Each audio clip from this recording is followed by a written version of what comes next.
things first, I am Jenna Wolf alongside the guys. I barely Nick made Wright, it this Brandon morning. Marshall, Kevin Wild. Guys, we got a lot going on today. We got a very busy morning, and even though we are knee-deep in the NFL season, we got to start with a big report from the NBA. A lot of rumors swirling around, a couple of bombshell reports dropping yesterday. I'm going to say it. You probably never heard it. Good. Houston, we have a problem. That is where we start today. Possible big names making big moves. Had a problem. You've heard it. One's got Russell Westbrook wanting out of Houston after just one season as James Harden's running mate. We're also hearing reports that James Harden remains locked in for the Rockets season. One wants out, one wants in. You know who they are. You're even Steven. Nick, let me start with you. What do you make of what's going on in Houston right now? Yeah, it ain't great.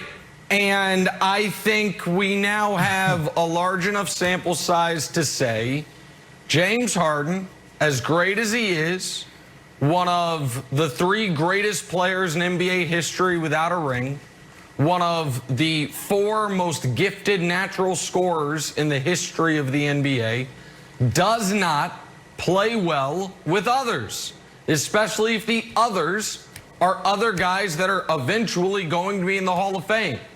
Dwight Howard played with him for 3 years and grew to hate it. Now, some of that was on Dwight. Chris Paul played with him for 2 years and didn't seem to enjoy it all that much. And now Russell Westbrook, who's one of his closest friends in the world, has played with him for 1 year and is like, yeah, love you, James, but this might not be what's for me. And so I don't think James Harden is going to change. I think he's had too much individual success to think he needs to change. He's had back-to-back seasons that are two of the highest scoring seasons, two of the 10 highest scoring seasons of the last 50 years of the NBA. So I think he believes what I do works. I'm the best player on every team I'm on. In fact, I think he believes I'm the best player in the entire NBA. Why would I change?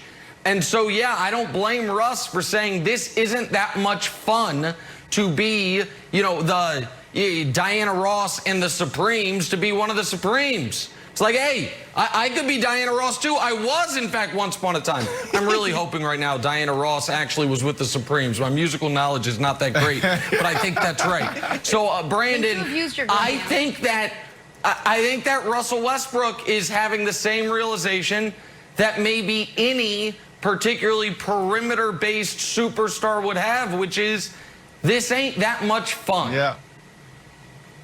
Yeah, so Nick, it sounds like it's time for Houston to move on. Let's look at James Harden, and that's on both of them, Russell Westbrook and also James Harden. Let's look at James Harden, Pac-10 Player of the Year, All-American, Sixth Man of the Year, 3-time scoring champ. You just talked about that. 8-time NBA All-Star, MVP. What more can he do as an individual?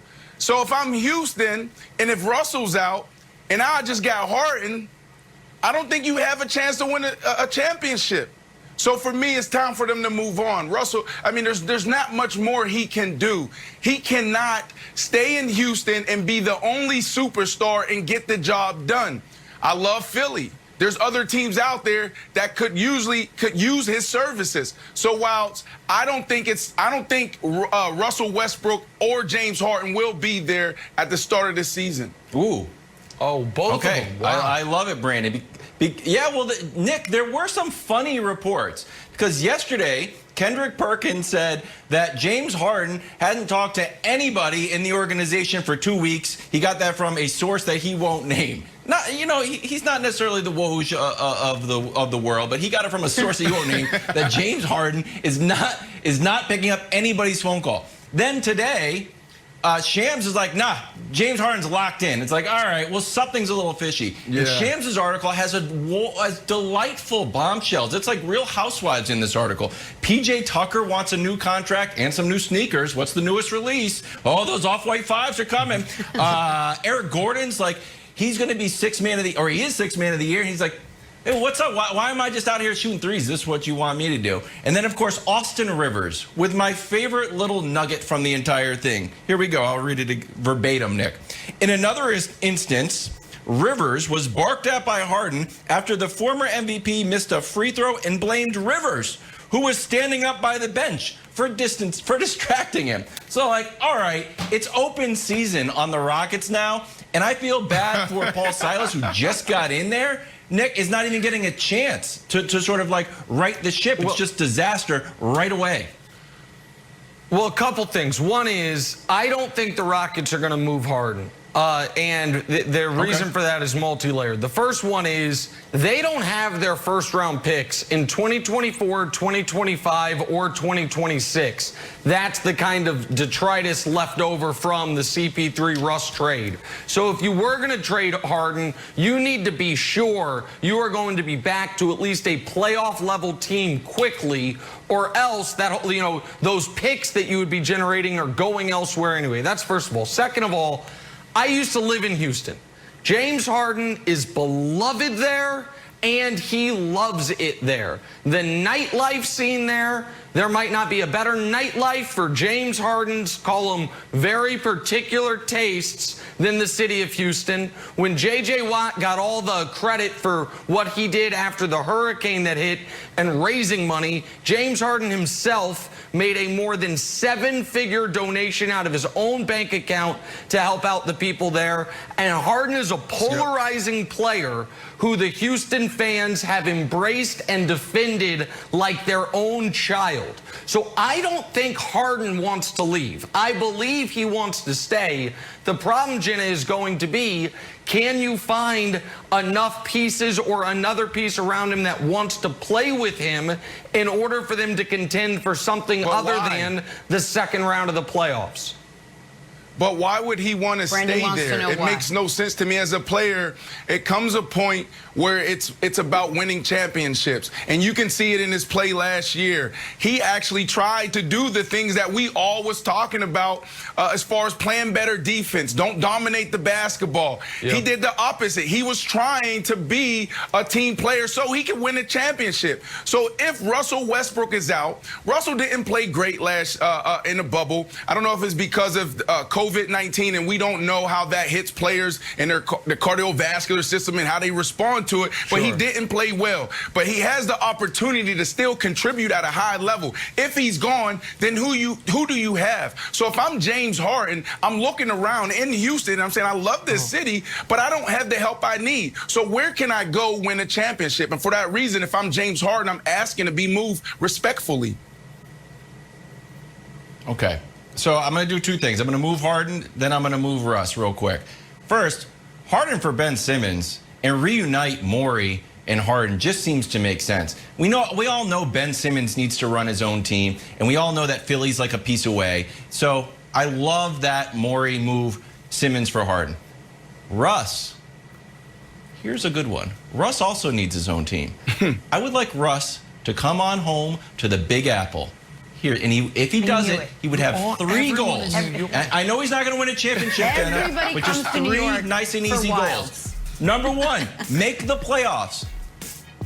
There's been no playoff appearances for the Knicks since 2013. Number 2, a personal goal. Make the All-Star team. The New York Knicks haven't had an All-Star in the last 2 years, but even in this stretch of futility, they always had All-Stars. Melo, Porzingis, Tyson Chandler, Amari, even David Lee got an All-Star appearance. So there has been a superstar component missing in New York. And number 3, this is the grudge goal. Stop Durant's New York takeover. This is the first time that the Nets could really grab mind share of New York. And I know it's like, Wild, you're full of it. I'm not.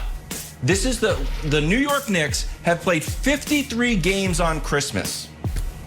Last 2 years, boom, you're out of there. We're taking you out because they just don't have anybody you want to watch. That hurts the organization. That hurts the league.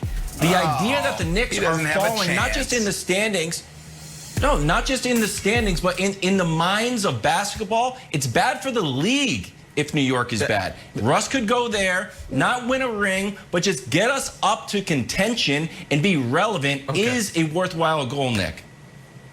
For loyal First Things First viewers, that is the 7th consecutive player involved in trade rumors that Wilds has assigned to the New York Knicks. Take that for what you will.